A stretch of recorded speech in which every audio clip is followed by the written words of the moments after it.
Hi again, Chad with Silent Tiger Martial Arts. I have a really interesting tip today.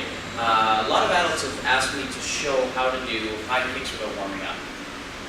This comes about all the time, mainly with adults because they're more concerned about real self-defense situations. Now again, in a real self-defense situation, we're never going to kick like a movie and kick everybody in the head, all that kind of stuff. However, the question comes up, how can I throw high, powerful kicks without warming up? Because I'm not going to have that kind of time on the street. So, I'm going to show you a real quick tip.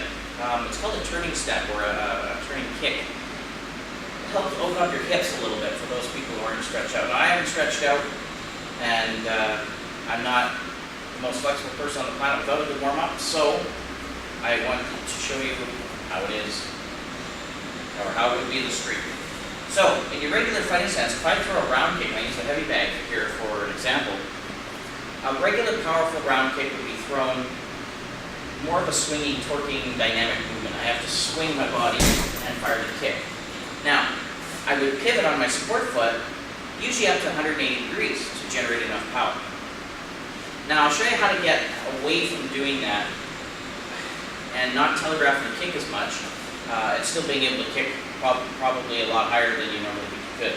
So you're here, you're in your fighting position, you're always in your defensive stance. Now, if I need to kick higher, well, I'm not warmed up and it's a self-defense situation, there's little things I can do with my stance. If I'm here and I just turn this foot, instead of pivoting on the ball of my foot and allowing it to spin, I turn it open, what we call a scissor stance in our system, like this, okay?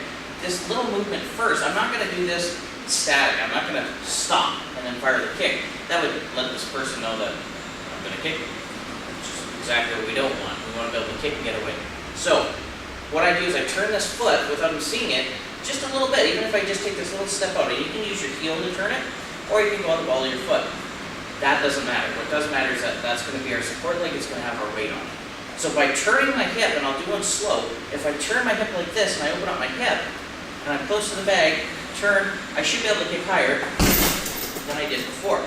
And I did, I kicked about there. So, if I do this at speed, instead of throwing this spinning motion where I have to really torque into it, or a lot of people without a lot of training, they see this kick, or maybe they have a little bit of training, and they think they understand the ground kick, because let's face it, it's one of the most common kicks in all martial arts, and they throw it like they're swinging a baseball bat.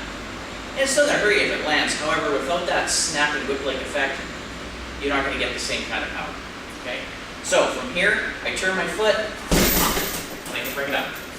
Alright, so hopefully this turning step helps you. Again, it's just a simple turn, opens up the hip joint so you can hit better. Hopefully this helps you out.